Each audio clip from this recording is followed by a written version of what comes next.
Mississippi Delta was shining like a national guitar. I am following the river down the highway through the cradle of the Civil War. I'm going to Graceland, Graceland, Memphis, Tennessee. I'm going to Graceland. Good day, everyone. Welcome to the Daily Sweep. I'm your host, Anthony Longhair Leclair, and I'm joined by my fabulous co-host, the marvelous Marla, the Mouse McHardy. What's up, everybody? And we have a question for you. Did you know that on this day, in 1987, Paul Simon went back to number one on the UK album chart with Graceland? Back to number one? Yeah, I don't know when it came out. I figured you would be able to fill that in because, you know, you're the Rain Man of music. But, I'm trying to think. I think Graceland was like, I want to say it was like 80. It was like mid 80s, I think. Cool. But, well, the album stayed on the charts for a total of 101 weeks. Wow. Yep. And Graceland later won the 1987 Grammy Award for Album of the Year, while the title song won the 1988 Grammy Award for Record of the Year. Well, there you go.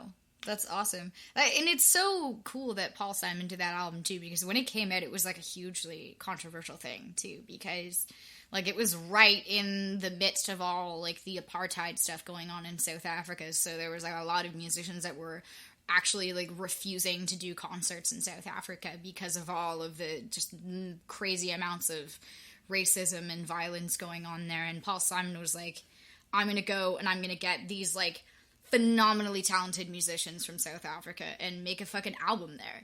And like that was a huge controversial step to do that, but he did it and it was wildly successful. So props to him for that, for not giving a fuck about racism. Go Paul Simon. Mm-hmm. But yeah, no, it's one of my favorite Paul Simon albums. I love that album. And that song in particular as well. Yeah. Mm-hmm. Yeah. I mean, I don't know. We could do a whole episode just on Paul Simon and Simon and Garfunkel. Oh, absolutely. So, I mean, whatever. Yeah. I mean, yeah, Paul Simon's a great musician and whatever. I just, I prefer there being harmony in his music, and we all know who I'd prefer harmonizing to his music. Who I think is the superior singer anyway. But regardless, yeah, it's a good song. It's funky, that's for sure. Not our version of it, but the studio version. And yeah, he's an interesting dude. He is an interesting fellow. Yeah. So that was on this day in 1987. However, on this day in 2020, we are plugging a concert from a musical duo called Rakish, and they are going to be playing at a place called A Little House Music, and it is in Nottawa, which if you don't know where that is, it's near Collingwood. It's not Ottawa. It's Nottawa. But yeah, it's like not that far outside of Collingwood. So if anyone is sort of in that area of like Collingwood, Bruce Peninsula area, if you're looking for some really good, classic folk music type stuff, they do a lot of like traditional Irish and Scottish music. Their duo, it's violinist Sean Scanlon and guitarist Connor Hearn. Unite to form Rakish, and it says the pair gets their namesake from the traditional Irish tune Rakish Paddy, an origin that aptly suits the duo and their shared background in traditional Irish and Scottish music. But yeah, so I listened to some of their stuff, and they're both really quite talented. Like that was Paddy's with their rakish good looks. Those rakish good looks, yeah, exactly. But also, if you're in the Collingwood area, before you go to the gig, make sure you stop in the distillery and get some fine Canadian rye whiskey. Mm-hmm. Also, the Nottawa is right near Duntroon, so if you like cider, there's a fantastic cidery in Duntroon that we went to, and it's delicious. You'll be a little thrown off if you haven't been there before, because there is a giant bulb of garlic over the archway to the entrance of the place, and it is just a big farmhouse with some garage doors in the front and piles of garlic everywhere. Yeah. It is a garlic farm.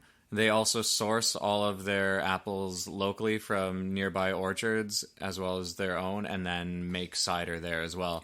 and it is tasty stuff. They have It's rhubarb cider, and then they delicious. have their Standing Rock, I believe it's Standing Rock, which is their regular cider. And yeah, it's very tasty. They'll set you up there. I guess now it'd be kind of different. They wouldn't be serving outside, but in the summer months, if you go out there, you can sit out in the sun, and they'll bring a tray with your cider and some chips or whatever else, and let you just sit there and enjoy. So yeah, do check out Duntroon Cidery as well. Yeah, it's a wicked place. But yeah, I figured I'd plug these guys because, you and I are both huge fans of traditional music. And we're in a folk duo. We are also a folk duo. So there you go. So I think I try to figure out where these guys are from. So if you're listening, please let me know where you got. But I think they're from Boston. Boston. When I looked on their website, it wasn't entirely clear because it's like they're from this place, and I'm like, I don't know. But yeah, so they've done a lot of stuff. Like I think Mara Scanlon, she won like some kind of violin competition in Scotland, which is cool. Okay, for the past couple times you said her name, I thought you were saying Marchand. Like, I thought she was French, and you're saying Mara Scanlon. Sorry, no. I'm just gonna say that one after the other separately, so you understand for sure what her name is. Yeah, it's Mara Scanlon. At first I was like, what? Like, she related to Brad Marchand? Because he is. I don't know if he's from Canada, but he plays for Boston, so maybe there's a thing. But no, not the same. But yeah. If you guys are looking for a Canadian duo to tour with you at some point in time, do check out our music and see if you dig, because, yeah, we love all sorts of traditional and Celtic music. And when March comes up, we will be pumping out at least one of those tunes every day on our YouTube channel. So absolutely, we'll keep you posted on that. Yeah. But anyway, go to, what's this place called? A Little House Music. Go to A Little House Music and see Rakish. They're kind of rakishly good looking, aren't they? Is that a Martin he's playing? Yes, it is. Right on. Yeah. So you'll get a good warm sound to counteract the highs of the violin or the fiddle. So yeah. Also, her fiddle I saw on the website is from like the 1920s, which is really cool. That is really cool. Yeah, you have basically almost 100-year-old violin that you play, which is really sick. Right on. Yeah. So that's your daily sweep for the day, and. As always, we'll be back tomorrow to sweep something else out from underneath the proverbial rug. We'll see you guys later.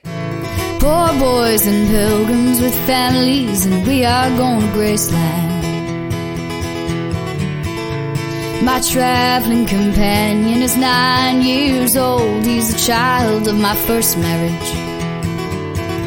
But I've reason to believe we both will be received in Graceland.